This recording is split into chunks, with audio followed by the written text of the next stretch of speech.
Job రావడం జరిగింది. అందులో జాయిన్ అయ్యి ఒక 1 ఇయర్ చేసిన తర్వాత మళ్ళీ నాకు ఇంకో జాబ్ కూడా వచ్చింది, అదే ఫుడ్ కార్పొరేషన్ ఆఫ్ ఇండియాలో. అది ఇప్పుడు ప్రజెంట్గా నేను చేస్తున్నాను. రియల్ లైఫ్ అది. ఎవరు మాట్లాడద్దు. చిన్ని 10వ తరగతి పూర్తయిన తర్వాత ఇంచుమించు నేను అంటే ప్రజెంట్గా నేనున్న జాబ్లో సెట్ అవ్వడానికి నాకు 14 ఇయర్స్ పట్టింది. నేను ఒకటే చెప్తున్నాను, education is a journey, it's not a race. ఒక్కసారి మనకు ఫస్ట్ వచ్చినంత మాట్లాడడం అనేది అయిపోదు. ఒక స్టాప్ ఇట్లా మనం మామూలుగా జర్నీ ఎలా చేస్తాము, ఒక స్టాప్ కాగానే ఇంకో స్టాప్, ఒక స్టాప్ కాగానే ఇంకో stop, till we achieve the success. మనం అట్లా జర్నీ చేస్తూనే ఉండాలి. మీరు ముఖ్యంగా 10వ తరగతి పిల్లలు మరికొన్ని రోజుల్లో, కేవలం వారం రోజుల్లో పబ్లిక్ ఎగ్జామ్ రాయబోతున్నారు. పబ్లిక్ ఎగ్జామ్ అనగానే ఏదో చిన్నపాటి బెరుకు. ఎందుకు అంటే మీరు ఇంతవరకు ఎప్పుడు కూడా ఈ పబ్లిక్ ఎగ్జామ్ అటెండ్ చేసి ఉంటారు, ఫస్ట్ టైం మీరు అటెంప్ట్ చేయబోతున్నారు. మరి ఇన్నాళ్ళు మీరు ఎన్నో ఎగ్జామ్స్ అటెంప్ట్ చేశారు, అప్ టు 9th చాలా ఎగ్జామ్స్ రాశారు, ఇప్పుడు 10th వరకు అంటే ఇప్పటి వరకు కూడా మీరు ఎన్నో క్వార్టర్లీ కానీ హాఫ్ ఇయర్లీ కానీ మీరు రాసిన ప్రాక్టీస్ పేపర్స్ కానీ ఎన్నో ప్రాక్టీస్ చేశారు, ఎన్నో ఎగ్జామ్స్ రాశారు. కానీ వాటికి వీటికి తేడా ఏంటి? తేడా ఏం లేదు. ఇక్కడ మీకు బోధించిన గురువులు ఎవరైతే ఉన్నారో ఇన్ని రోజులు మన యొక్క ఆన్సర్ షీట్లు వాళ్ళు కరెక్షన్ చేసుకుంటూ వచ్చిర్రు. మరి ఇప్పుడు ఏం జరుగుతుంది? పబ్లిక్ ఎగ్జామ్లో మీరు రాసిన ఆన్సర్ షీట్లు ఎక్కడో అంటే వేరే స్కూల్ టీచర్స్ కరెక్షన్ చేయడం జరుగుతుంది. అంతే తేడా. అంతే. ఎగ్జామ్ రాయడం వరకు తేడా ఏం లేదు. అంటే మీరు ఇన్నాళ్ళు ఈ ఎగ్జామ్స్ ఎలా రాశారో అదే ఏం టెన్షన్ లేకుండా ఈ ఎగ్జామ్స్ కూడా ఖచ్చితంగా మీరు అటెంప్ట్ చేయండి. ఎందుకంటే కరెక్షన్ అనేది ఎగ్జామినేషన్ తర్వాత ప్రాసెస్ కాబట్టి మీరు దాని గురించి 1% కూడా ఆలోచించాల్సిన అవసరం లేదు. మీరు మీ ఎగ్జామ్లో బెస్ట్ ఇవ్వగలిగితే ఖచ్చితంగా మీకు బెస్ట్ రిజల్ట్ వస్తుంది. ఇందాకే చెప్పాను నేను, education is a journey not a race అని. ఇప్పుడు కూడా చెప్తున్నారు, మీరు ఒక్కో మెట్టు ఎక్కుతూ 1వ తరగతి నుంచి 9వ తరగతి వరకు కూడా వచ్చారు. ఈ 10వ మెట్టు కూడా మీరు అంతే ఉత్సాహంతో ఎక్కి ముందుకు సాగిపోవాలి. మీరు ఉన్నత లక్ష్యాలను చేరుకోవాలి, ఉన్నత శిఖరాలను అధిరోహించాలని మనస్ఫూర్తిగా కోరుకుంటున్నాను. మీరు ఈ క్షణంలో కాదు, ఏ క్షణంలోనైనా ఎప్పుడైనా మీరు నమ్మదగిన ఒక వ్యక్తి ఎవరైనా ఉన్నారు అంటే అది ఖచ్చితంగా మీరే. మిమ్మల్ని మీరు నమ్మండి. మీ పైన మీరు విశ్వాసాన్ని ఎట్టి పరిస్థితుల్లో మీ పైన మీరు విశ్వాసాన్ని కోల్పోవద్దు. మిమ్మల్ని మీరు నమ్మండి, మీరు ఖచ్చితంగా విజయం సాధిస్తారు.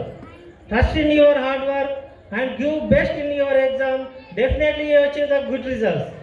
ఓకే, థ్యాంక్ యూ అమ్మా. Thank you sir. మా సార్ గురించి చెప్పడం మర్చిపోయాను సార్, శివ శ్రీనివాస్ సార్ గురించి క్షమించాలి. అయితే నేను మొన్న సార్కు మా స్కూల్ డే ఈవెంట్కు అంటే మా యూనియన్కు ఇన్వైట్ చేయడానికి రావడం జరిగింది. సారు ఇప్పటికీ అసలు తేడా ఏం లేదు. సారు మాకు విద్యార్థుల్లాగానే భావించి నాన్న ఆ రోజు మాకు ఎట్లా ఎంకరేజ్ చేసి ఎలా చదివించారు, ఇప్పుడు కూడా విద్యార్థుల్లానే భావించి సారు మా అందరికీ తల ఒక్క బుక్ ఇచ్చి ఈ బుక్కులు చదవండి, ఈ ఆశయాలను పాటించండి అని ఒక బుక్ ఇచ్చి పంపించారు సార్. ఇంకా మమ్మల్ని విద్యార్థులాగానే భావిస్తున్నారు. Thank you sir, thank you. Okay, ఈ అవకాశాన్ని ఇచ్చినందరికీ మీకు నిజంగా ఈ మెసేజ్ ఇవ్వడం నేను కూడా చాలా హ్యాపీగా ఫీల్ అవుతున్నాను. మిమ్మల్ని ఇలా కలుసుకోవడం నిజంగా చాలా ఆనందంగా ఉంది. Thank you sir, thank you. అవకాశాన్ని ఇచ్చినందుకు ధన్యవాదములు సార్. మీపై మీకు విశ్వాసం, ఆపై భగవంతునిపై విశ్వాసం ఉంటే ఈ సృష్టిలో సాధించింది ఏమి లేదు. స్వామి వివేకానంద ఇక్కడ వంశీకృష్ణ మార్నింగ్ నుంచి చెప్తున్నాను. అక్కడ హనుమంతరావు సార్ డీసీలో అక్కడ అల్లరి రేవతమ్మ అక్కడ బాగా అల్లరేస్తుంది. ఎస్పెషల్లీ వంశీకృష్ణ 10th క్లాస్ అల్లరి రేవతు వినండి. గుడ్ ఈవినింగ్ వివేకానంద టీం అందరికీ, వేదిక అలంకరించిన మా శ్రీనివాస్ సార్ గారికి, స్కూల్ డైరెక్టర్ గారికి, plus all teachers and all students, plus నాతో నా క్లాస్మేట్స్ అందరికీ శుభ సాయంత్రం. నా పేరు సుధాకర్ విస్లావత్, కోఆపరేటివ్ బ్యాంకులో అసిస్టెంట్ మేనేజర్గా చేస్తున్నాను. అయితే యాక్చువల్లీ నా లైఫ్ మొత్తం స్టార్టింగ్ నుంచి చెప్తున్నాను. ఫస్ట్ 1 to 5th గవర్నమెంట్ స్కూల్లో చదువుకున్నాను నేను, మోసరా. మా విలేజ్ వచ్చేసి మల్కాపూర్ తాండా అని 5 కిలోమీటర్స్. మీకు ఉన్న సౌకర్యాలు ఇప్పుడు అప్పుడు మా కాలంలో బస్సులు కూడా ఉండకపోయేటి. మేము బై వాక్ 5 కిలోమీటర్స్ వెళ్ళి చదువుకోవాలనే కోరికతోటి వెళ్ళి చదువుకుంటుంటే తర్వాత 6th క్లాస్కి వచ్చేసరికి మాకు హై స్కూల్కి వెళ్ళేసరికి లేకపోయేసరికి నేను నిజామాబాద్ 6th క్లాస్ అక్కడ చదివాను. ఇక్కడ అమల్వాడి గురుబాబాది స్కూల్ అని ఇప్పుడు ప్రజెంట్ గవర్నమెంట్ హాస్పిటల్లో ఉండేది. అక్కడ 6th క్లాస్ కంప్లీట్ అయింది. అక్కడ మళ్ళీ నాకు మా ఊరు నుంచి ఎవరు తోడలేక మళ్ళీ కమ్బ్యాక్ రిటర్న్ వచ్చేసరికి చదివితే మళ్ళీ బీవీఎన్లో చదవాలని మా అన్నయ్య గవర్నమెంట్ టీచర్ చదివితే గవర్నమెంట్ ప్రైవేట్ స్కూల్లో జాయిన్ చేస్తాను నేను అని చెప్పేసి ప్రైవేట్ స్కూల్లో నన్ను జాయిన్ చేయించారు, మోసరా భారతీయ విద్యానికేతను. అప్పుడు నేను 5th to 10th Bharatiya Vidyanikethan మళ్ళీసారి actually 7th వెళ్ళాల్సిన వాడిని. నేను టెస్ట్ పెడితే నాకు అసలు ఏం రాకపోయేది, తెలుగు ఇంగ్లీష్ మ్యాథ్స్ అసలు ఏం రాదు. ఏదైనా కసాగు, అప్పుడు మేము తెలుగు మీడియం స్టూడెంట్స్, కసాగు అవన్నీ చూస్తే ఇంగ్లీష్ స్పెల్లింగ్ చేస్తే క్యాట్ బ్యాట్ ర్యాట్ అనే స్పెల్లింగ్ కూడా రాకపోయేది. క్యాట్ అంటే CAT క్యాట్ స్పెల్లింగ్ అని రాశాను, బ్యాట్ అంటే BAT బ్యాట్ స్పెల్లింగ్ అని రాశాను, కసాగు అని. టోటల్ టెస్ట్లో ఫెయిల్ అయ్యేసరికి ఏం చేసిరంటే మాకు ఇతను 7th క్లాస్ కూడా పనికి రాడు, ఇతనికి జాయిన్ చేస్తే స్టార్టింగ్లో 5th క్లాస్లో జాయిన్ చేస్తామని. యాక్చువల్ నాది 1999 బ్యాచ్లో పాస్ అవుట్ అయ్యేది. నేను 2001లో 2 ఇయర్స్ బ్యాక్ వచ్చాను. 2 ఇయర్స్ బ్యాక్ వచ్చేసి 5th క్లాస్లో ఓన్లీ 21 మెంబర్స్తో స్టార్ట్ అయింది మా బ్యాచ్. అప్పుడు నాకు first day 21 first unit test.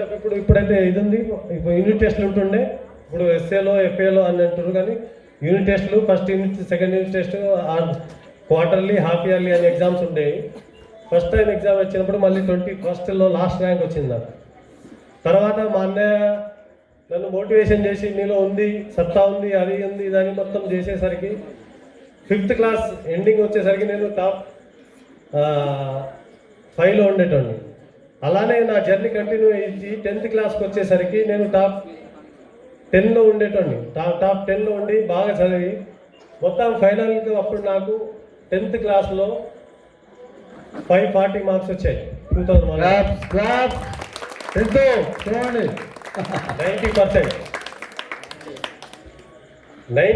Marks వచ్చాయి. అప్పుడు ఏమనుకున్నా తెలుసా, నాకు మించిన తోపు ఎవరు లేడనుకో నా ఫీలింగ్ వచ్చేది. అయితే మీకు మెయిన్గా చెప్పేది ఏంటంటే, యాక్చువల్లీ మా కాలంలో 7th క్లాస్ బోర్డ్ ఎగ్జామ్ ఉండేది, 10th క్లాస్ ఉండేది. 10th క్లాస్ వరకు పాస్ అయితే కథం ఇక మొత్తం కింగ్ ఏలినట్టు, ఇక మొత్తానికి దేశం వెళ్ళినట్టే మనకు ఒక ఆలోచన వచ్చేది. కానీ నేను చెప్పేది ఏంటంటే, actually your journey start now. ఈ 10th క్లాసు ఫస్ట్ స్టెప్ ఇది. అంటే ఇప్పుడు మీరు బాన్ అయినట్టు, పిల్లలు పుట్టినట్టు. ఇప్పుడు ఇంటర్మీడియట్ అనేది మెయిన్ స్టేజ్. కానీ ఇక్కడి నుంచి మీకు ఎవరు ఏం చెప్పరు, డిగ్రీలో కూడా ఏం చెప్పరు. యాక్చువల్లీ మనం అందరం రూరల్ బ్యాక్గ్రౌండ్ నుంచి వచ్చినాం కాబట్టి, అంటే నా సిన్సియర్ అడ్వైజ్ ఏంటంటే, ఇక్కడ నుంచి మీకు ఎవరు ఆపేవాళ్ళు ఉండరు. కాబట్టి మీరు ఇంటర్మీడియట్లో ఖచ్చితంగా 2 ఇయర్స్ ప్లస్ డిగ్రీలో 4 ఇయర్స్ కంపల్సరీగా మీ ఓన్గా బై సెల్ఫ్గా మీకు చదువుకోవాలి మీరు కంపల్సరీ. మీరు చదువుకోలేదంటే ఇక్కడి నుంచే ఫెయిల్ అవుతారు, మీ కెరియర్ మళ్ళీ బ్యాక్గ్రౌండ్ ఇది అవుతుంది. తర్వాత నేను ఏంటంటే నాకు 10th లో 540 వచ్చింది. సరే మాకు చదువు అయిపోయింది అనుకున్నాం. అప్పుడు అయిపోయింది అనుకొని మళ్ళీ ఇంటర్మీడియట్ అంటే వరంగల్లో మా అన్నయ్య కొద్దిగా టీచర్ కాబట్టి వరంగల్లో SR స్కూల్లో జాయిన్ చేస్తే మళ్ళీ SR స్కూల్లో ఎందుకు అన్నట్టు, SR కాలేజీలో ఎందుకు అన్నట్టు ఇచ్చేశారు. ఎందుకంటే మాకు భారతీయ విద్యానికేతన్ స్కూల్లో మార్నింగ్ 5:30కి లేపి 10th 9:30 10 వరకు చదువుకునే వాళ్ళం. మధ్యలో 9 to 10, 1 to 2, మళ్ళీ 4 to 6. ఇప్పుడు లెక్క పెట్టమని అట్లా కొడితే ఎట్లా కొడుతుండే తెలుసా? బరిగెలు తెలుసా మీకు? చూసిరా బరిగెలు? చింతకాయల బరిగెలు, బరిగెలు తీసుకొచ్చి ఇలా పెడుతుండే ఎదురు. కొడితే ఒకటి ఇట్లా వాస్తుండే ఇంత వాస్తుండే. 2-3 సార్లు కొట్టినా మా పేరెంట్స్ మంచి కొట్టిరని చెప్తుండే. ఇప్పుడు లెక్క మంచి కొట్టిరు అంటే మీకు టీచర్లు కొట్టిరంటే మీరు ఏదో తప్పు చేసిర్రు. మంచి కొట్టి నీకు మంచి అయింది అని చెప్తుండే, కానీ ఇప్పుడు లెక్క ఇలా చేయకపోతుండే. సో అప్పుడు ఏమైంది, నాకు 10th లో 90% వచ్చిన తర్వాత ఇంటర్మీడియట్లో జాయిన్ అయిన ఇంగ్లీష్ మీడియం, అప్పుడు తెలుగు మీడియం వరకు అంటే ఇంగ్లీష్ మీడియంలో జాయిన్ అయ్యి ఇక చదువు అయిపోయింది అనుకోని కొద్దిగా చదువు పైన కాన్సన్ట్రేషన్ తక్కువ చేసి 90 నుంచి 80% అయింది డ్రాప్ అవుట్. 80% తర్వాత బీటెక్లో జాయిన్ అయినా నేను హైదరాబాద్లో MGIT కాలేజ్లో, ఇప్పుడు CBIT కూడా తెలుసు అనుకుంటా మీకు. హ్యాపీ డేస్ సినిమా తెలుసు కదా, హ్యాపీ డేస్ సినిమా కూడా మా కాలేజీలోనే తీసింది. అప్పుడు మా కాలేజీలో హ్యాపీ డేస్ సినిమా CBITలో మా కాలేజీలో కూడా అప్పుడు తీసింది, నేను అప్పుడు అక్కడే ఉండే. తర్వాత ఏమైంది, బీటెక్ వచ్చేసరికి ఇక మాకు అసలు ఎవరు చెప్పేటోళ్ళే లేరు, అసలు ఏం లేదు. బయట నుంచి పోవడం, కాలేజ్ నుంచి బస్సులు ఎక్కి పోవడం, ఏం లేదు ఇక చదువులు సేమ్. అది ఇప్పుడు మొన్న ఒక సినిమా చూసిన, అది నా స్టోరీ లెక్క అనిపిస్తుంది. ఫస్ట్ ఇయర్ బాగా పోయి సిన్సియర్గా ఫస్ట్ ఇయర్ అయితే ఎట్లా అట్లా పాస్ అయినా, సెకండ్ ఇయర్ నుంచి మళ్ళీ గాలి అయ్యి ఫైనల్ ఇయర్కి వచ్చేసరికి అదే చూస్తే ఇంకా ఊరు నుంచి వచ్చిండు చదువుతుండు హైదరాబాద్లో. మళ్ళీ నేను హైదరాబాద్లో మా ఊరు నుంచి మా తాండా నుంచి బీటెక్ చేసిన ఒక ఆయన నేనే. బ్యాక్లాగ్ చూస్తే 18 సబ్జెక్ట్స్. మళ్ళీ ఇప్పుడు ఆటోమేటిక్గా క్లియర్ కావాలి, ఎట్లయినా ఇప్పుడు ఊరోళ్ళంతా చూస్తున్నారు, క్లియర్ కావాలి, క్లియర్గా ఏదో ఒకటి చేయాలి అని చెప్తే 4-1 అంటే ఫైనల్ ఇయర్లో నేను 18 సబ్జెక్ట్ రాస్తే 17 ఏమో క్లియర్ అయినాయి. దాంట్లో 4-2కి వచ్చేసరికి ఒక సబ్జెక్ట్ ఉండే, అది కూడా క్లియర్ చేసేసి తర్వాత గవర్నమెంట్ జాబ్స్ అంటే అప్పుడు సాలరీలు చాలా తక్కువ ఉండే 2007లో. ఎందుకంటే మా ఇంట్లో గవర్నమెంట్ ఎంప్లాయీస్ ఉండే, మా అన్నయ్య టీచర్ 1500, 2000, 3000. అప్పుడు ఏం చేయాలి, ఏదో ఒకటి చేయాలని నేను ఏం చేసిన అంటే 2007లో న్యూజిలాండ్ IELTS ఇంగ్లీష్ మీడియం అంటే IELTS ఎగ్జామ్ రాసి న్యూజిలాండ్ వెళ్ళాను. 4 years ఉన్నా అక్కడ. 2008 to 2012 వరకు అక్కడ 4 years వర్క్ చేసిన. ఫార్మాసిటికల్ ఇండస్ట్రీలో చేసిన, రెస్టారెంట్లో చేసిన, అన్నింటిలో పనిచేసి ఇది చేసి స్కూల్ నాకు ఎడ్యుకేషన్ MS పర్పస్ పోయి అక్కడ మనకు చదివేసుకొని మళ్ళీ అక్కడ కొద్దిగా సరిగా అనిపించాక మళ్ళీ రిటర్న్ వచ్చి 2012లో మళ్ళీ ఏదో ఒకటి చేయాలని సెటిల్ కావాలని స్కూల్ పెట్టినాం రేంజల్లో 1 year.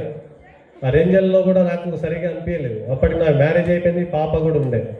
ఏదో ఒకటి చేయాలని కంపల్సరీ నేను 2014 తెలంగాణ వచ్చిన తర్వాత నేను ఖచ్చితంగా జాబ్ కొట్టాలని, బ్యాంక్ జాబ్ కొట్టాలని నంద్యాల వెళ్ళి 1.5 year. మీరైతే ఇప్పుడు చైర్లో కూర్చుంటున్నారు, ఇప్పటికీ వెళ్ళండి ఎప్పుడన్నా నంద్యాలలో. డిసిప్లిన్ అంటే ఎట్లానో, సార్ ఎట్లా కొడతాడో, సార్ ఎట్లా తిడతాడో రాఘవేంద్రరావు సార్ అని తుక్కు కింద కూర్చోబెడతాడు. ఇప్పటికి కింద కూర్చోబెట్టి మీరు అంటే ఏమైనా తప్పుగా అనుకోండి, రౌండ్స్ ఉన్న సర్కిల్ కావాలి, మీకు రెక్టాంగిల్ కావాలి, అప్పుడు మీకు జాబ్ వస్తుంది ఖచ్చితంగా. అంటే నేను చెప్పేది టాలెంట్ పనికి రాదు, నేను నా విషయంలో చెప్పేది.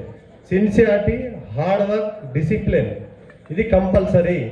అంటే మనం ఇప్పుడు కొందరు కాన్ఫిడెన్స్గా నాకు మించిన తోపు ఎవరు లేడు అని చెప్పుకోవడం కన్నా సిన్సియారిటీ, కన్సిస్టెన్సీ, డిసిప్లిన్ అది ఉంటే మీరు ఖచ్చితంగా సక్సెస్ సాధిస్తారు. ఎందుకు సాధిస్తారంటే నేను మళ్ళీ 1.5 year మేము అప్పుడు ఇంకా మాకు ఇంకా ఇట్లా చెప్పే వాళ్ళు కూడా లేరు అప్పుడు.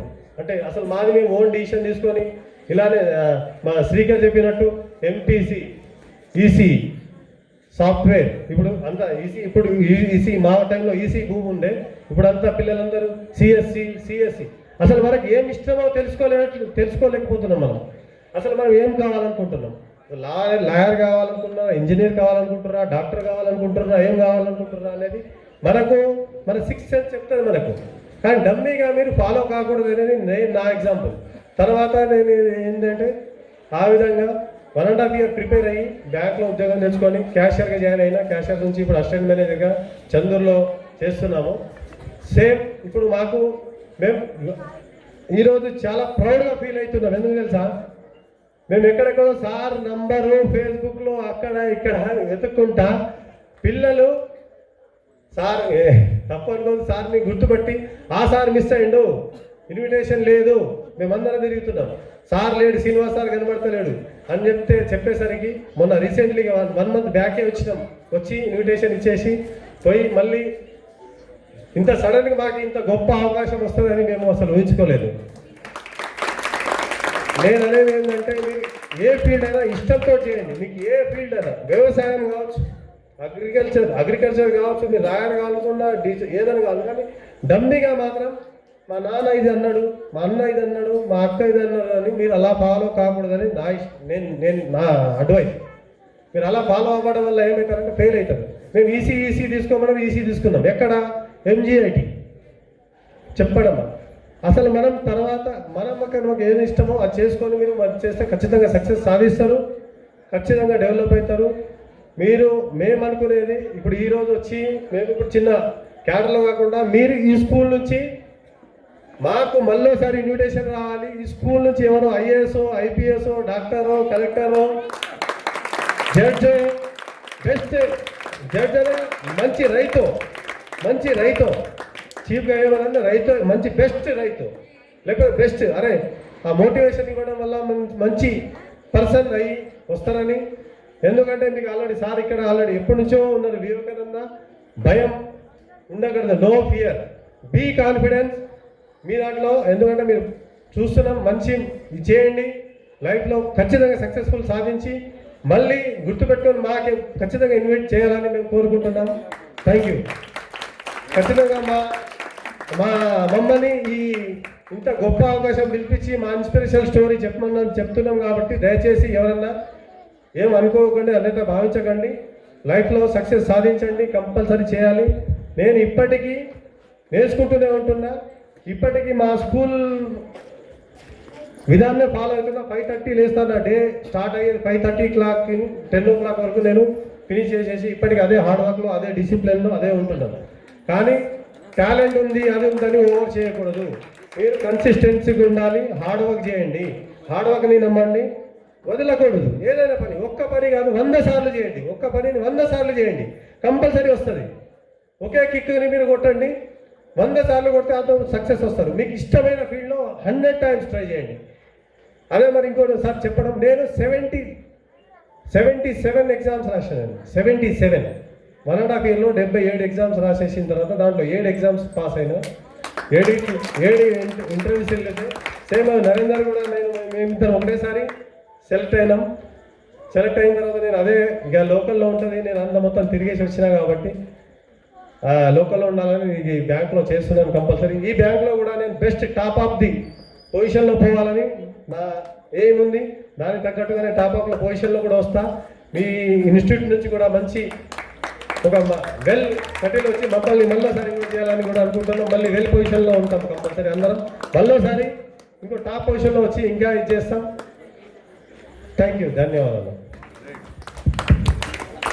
వెరీ గుడ్ స్పీచ్, చాలా మోటివేటింగ్ గా ఉంది.